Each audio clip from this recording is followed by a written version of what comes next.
فضائل دعا گنج العرش۔ یہ دعا اللہ تعالیٰ کی رحمت کا خزینہ ہے، کیونکہ اللہ تعالیٰ کے کسی برگزیدہ انسان نے ہر جملے میں اللہ کی ذات اور صفات کی تعریف کو بڑے خوبصورت انداز میں سجایا ہے۔ کیونکہ اللہ کے ناموں کے بے پناہ اسرار اور اثرات ہیں، اس لیے یہ دعا ان رحمتوں کے حصول کے لیے جو عرش سے نازل ہوتی ہیں بہت ہی مؤثر ہے۔ بے شمار صوفیاء اور اولیاء نے اسے روزانہ ایک مرتبہ پڑھنا اپنے معمول میں شامل کیے رکھا۔ جو شخص صبح بعد نماز فجر یا نماز عشاء کے ایک مرتبہ اس دعا کو پڑھنے کا معمول بنا لے، اس کی کمائی میں برکت ہو جائے گی، دست غیب سے اس کے رزق میں وسائل پیدا ہوں گے۔ اگر کوئی شخص دشمن ہو، وہ ذلیل و خوار ہوگا، میدان جنگ میں ہو تو کفار پر غالب رہے گا، اگر کسی سفر میں جائے تو عافیت سے اپنے گھر واپس آئے گا۔ اس دعا کی برکت سے قیامت کے دن اللہ تعالیٰ اس سے اپنا دیدار کرائیں گے۔ اگر کوئی بے اولاد ہو تو صاحب اولاد ہو جائے گا، جادو اور کالے علم کے وار سے ہمیشہ محفوظ رہے گا، شیاطین اور حسیب سے اللہ تعالیٰ کی رحمت سے محفوظ رہے گا، زمین و آسمان کی کوئی بلا سے نقصان نہیں پہنچا سکتی۔ گویا کہ اس دعا کے اتنے فیض و برکات ہیں کہ جو بھی اللہ کے مانگے وہی پائے گا۔ روایت ہے کہ ایک روز حضور شہنشاہ دو عالم رسول اکرم صلی اللہ علیہ وآلہ وسلم مدینہ منورہ میں مسجد نبوی میں رونق افروز تھے کہ اتنے میں حضرت جبرائیل امین علیہ السلام نازل ہوئے اور یہ دعا حضور رسول اللہ صلی اللہ علیہ وآلہ وسلم کو سکھائی۔ حضور صلی اللہ علیہ وآلہ وسلم نے حضرت جبرائیل علیہ السلام سے دریافت فرمایا کہ یہ دعا کہاں سے سیکھتے ہو؟ تو جواب دیا کہ حضرت میکائیل نے سکھائی ہے۔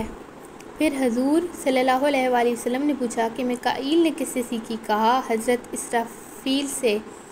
حضور صلی اللہ علیہ وآلہ وسلم نے فرمایا کہ اسرافیل نے کس سے سیکھی؟ تو عرض کیا حضرت اسرائیل سے۔ پھر آپ صلی اللہ علیہ وآلہ وسلم نے پوچھا کہ اسرائیل نے کس سے سیکھی؟ تو عرض کیا حضرت اسرائیل نے رب العالمین کے تخت کے آس پاس لکھی دیکھی، وہاں سے سیکھی۔ پھر حضرت جبرائیل علیہ السلام نے عرض کیا یا رسول اللہ صلی اللہ علیہ وآلہ وسلم، جو کوئی شخص آپ کی امت سے اس دعائے گنج العرش کو پڑھے گا، اللہ تعالیٰ 3 چیزیں اس کرامت سے عنایت فرمائے گا۔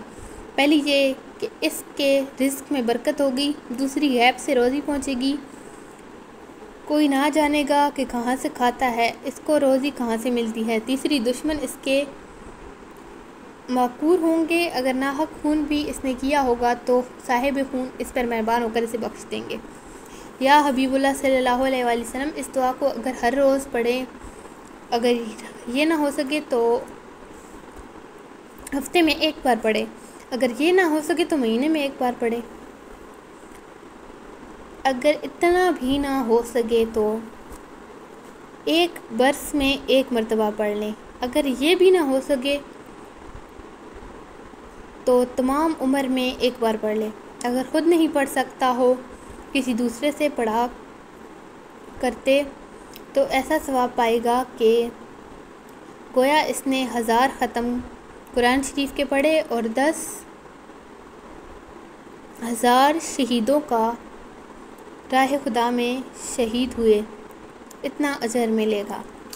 اور 10,000 بھوکوں کو کھانا کھلانے اور 10,000 ننگوں کو کپڑا پہنانے اور 10,000 غلاموں کو آزاد کرانے اور 10,000 کنویں کھودنے کا اور 10,000 مدرسے تیار کرنے اور 10,000 مسجدیں بنانے کا اس شخص کو ثواب ملے گا۔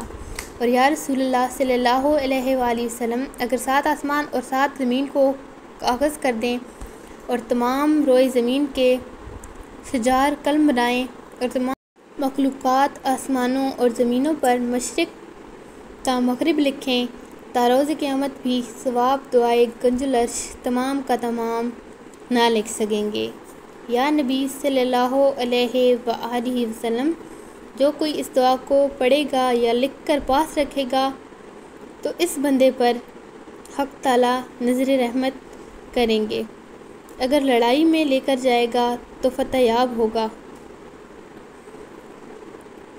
اور اللہ تعالیٰ اسے امن و امان میں رکھیں گے۔ اگر کوئی مسافر ہوگا تو صحیح سلامت سفر سے گھر کو آئے گا، اگر اس کو کوئی وار چلائے گا تو کارگر ہوگا، خنجر یا تلوار یا کوئی دوسرا ہتھیار چلائے گا تو اس پر ہرگز نہ چلے گا۔ یا رسول اللہ صلی اللہ علیہ وآلہ وسلم، جو کوئی اس دعا کو پڑھے گا یا لکھ کر اپنے پاس رکھے گا تو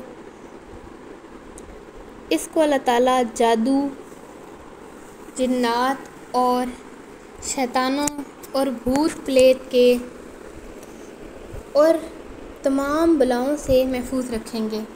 یا رسول اللہ صلی اللہ علیہ وآلہ وسلم، جو کوئی اس دعائے گنج العرش کو لکھ کر اپنے پاس رکھے گا اور برسات کے پانی میں دھو کر جس کو کسی نے جادو کیا ہو پلا دے تو اس کے پلانے سے جادو باطل اور مردود ہو جائے گا۔ یا نبی کریم صلی اللہ علیہ وآلہ وسلم، کسی شخص کو کوئی ایسا آزار ہو کہ کسی دوا سے نہ جاتا ہو اور طبیب اس کے علاج سے عاجز ہوں تو ہر روز ایک مرتبہ یہ دعا لکھ کر اسے پلا دیں تو شفا پائیں گے اور اللہ تعالیٰ ان کو صحت کامل اور عافیت بخشے گا۔ اور یا رسول اللہ صلی اللہ علیہ وآلہ وسلم، اگر کسی کے فرزند نہ ہوتا ہو تو اس دعائے بزرگوں کو 7 مشک زعفران کے لکھ کر 21 روز پلا دے تو حق تعالیٰ اسے فرزند عطا فرمائے گا۔ اور یا رسول اللہ صلی اللہ علیہ وآلہ وسلم، جو کوئی اس دعائے بزرگ کو پڑھے گا تو خدا تعالیٰ اس بندے کے منہ کو قیامت کے روز ایسا کر دے گا مثل لیلۃ القدر، اور 1000 فرشتے اس کے جلوے میں چلیں گے اور 1000 فرشتے اس کے جلوے میں چلیں گے اور 1000 فرشتے دونوں بازوؤں پر اور 1000 فرشتے پیچھے، اور اس کو بہشت میں لے کر جائیں گے اور لوگ دیکھ کر پوچھیں گے کہ یہ کون ہے، یہ ولی اللہ ہے یا نبی ہے یا فرشتہ ہے؟ فرشتے کہیں گے یہ شخص دنیا میں دعائے گنج العرش پڑھتا تھا اور اس کی برکت سے اسے یہ مرتبہ ملا ہے۔ افسوس تو تمام مخلوقات کہنے لگیں گی کہ 1000 افسوس، ہم کو یہ دعا دنیا میں نہیں پتہ چلی اور ہم نے اس دعا کو نہیں پڑھا اور ایسی نعمت سے محروم رہ گئے۔ اے رسول اللہ، کل کو جو کوئی چاہے کہ شغل خوروں سے اور تمام بلاؤں اور آفتوں سے اور بدروؤں سے بچے اور چاہے کہ میری روزی خوشادہ ہو جائے اور اگر قرضدار پڑے تو اللہ تعالیٰ اسے نجات بخشے گا۔ جو کوئی اس دعا کو لکھ کر اپنے گلے میں حمائل کرے گا تو تمام آفات سے امن پائے گا اور مطالب دینی اور دنیاوی اس کے پڑھنے سے حاصل ہوں گے، اور اس دعا کو پڑھنے والے کو قیامت کے روز دیدار فرحت آثار اللہ تعالیٰ کا نصیب ہوگا اور خداوند تعالیٰ اس بندے کو جمیع نعمتوں سے سرفراز اور ممتاز فرمائے گا اور اس کے دشمن مقہور و مغلوب ہوں گے۔ تو دیکھا دوستو، ایک بار اس دعا کو پڑھنے سے آپ کو اتنے سارے فضائل بتائے جا رہے ہیں جنہیں ہم گن بھی نہیں سکتے۔ امید ہے آپ کو آج کی ویڈیو پسند آئی ہوگی۔ ملتے ہیں نئی ویڈیو میں، اللہ حافظ۔